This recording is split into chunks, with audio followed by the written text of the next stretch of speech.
Siri, send a message. Ulit daw.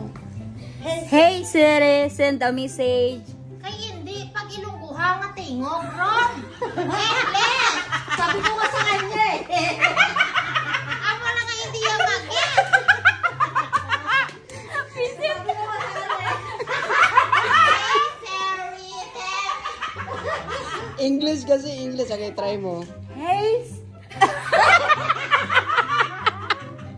Ba talaga naka-iPhone, no? O, sige, isa ba? Visit. Ulitin mo. Hey Siri. Naku, magla-lockdown na yan. Hello, wag mo ingay. Hey Siri, send a message.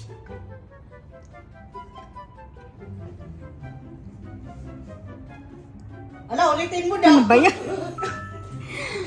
Hey Siri, send a message.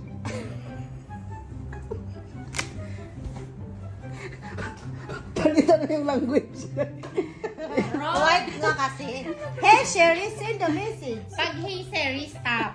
Kay may kudlit. Mm. Tipo, mag-grammar pa ta de. Lagyan mo, Siri, stop. Kay may kudlit. Follow mo yung sabi ni ma'am. Hey Siri.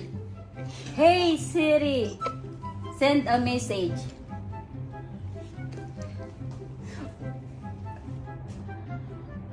Buti pa yung English ko na ano.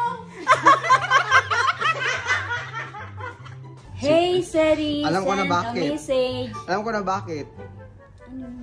Dahil sa brace mo yan, kasungaw ito yan mo. Ang kala yung brace.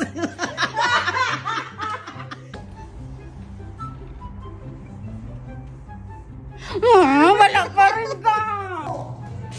Hey Siri, send a message.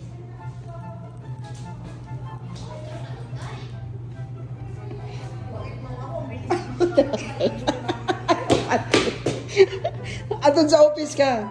Lakad ka pa. Hey Siri, send a message. Ako, pagalit na nga request ha. Sana naman yung isa. Hindi pa, hindi pa. Ayusin mo. Hey Siri, send a message. Huwag mo kasi lambingin. Huwag mo Bakit hindi ka niya recognize? Hey Siri, send a message. Bakit? Friend, tapos Rob. Hindi. Hey Siri, send a message. Ito bago Siri, ikaw Timosen.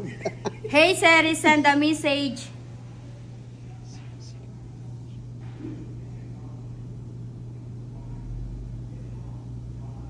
Rob, try mo lang na huwag mo na isama yung ano, Siri lang, diretso mo lang. Siri, send a message. Wala mang dot. Patanong man yung sabi mo. Ano ba magsalita?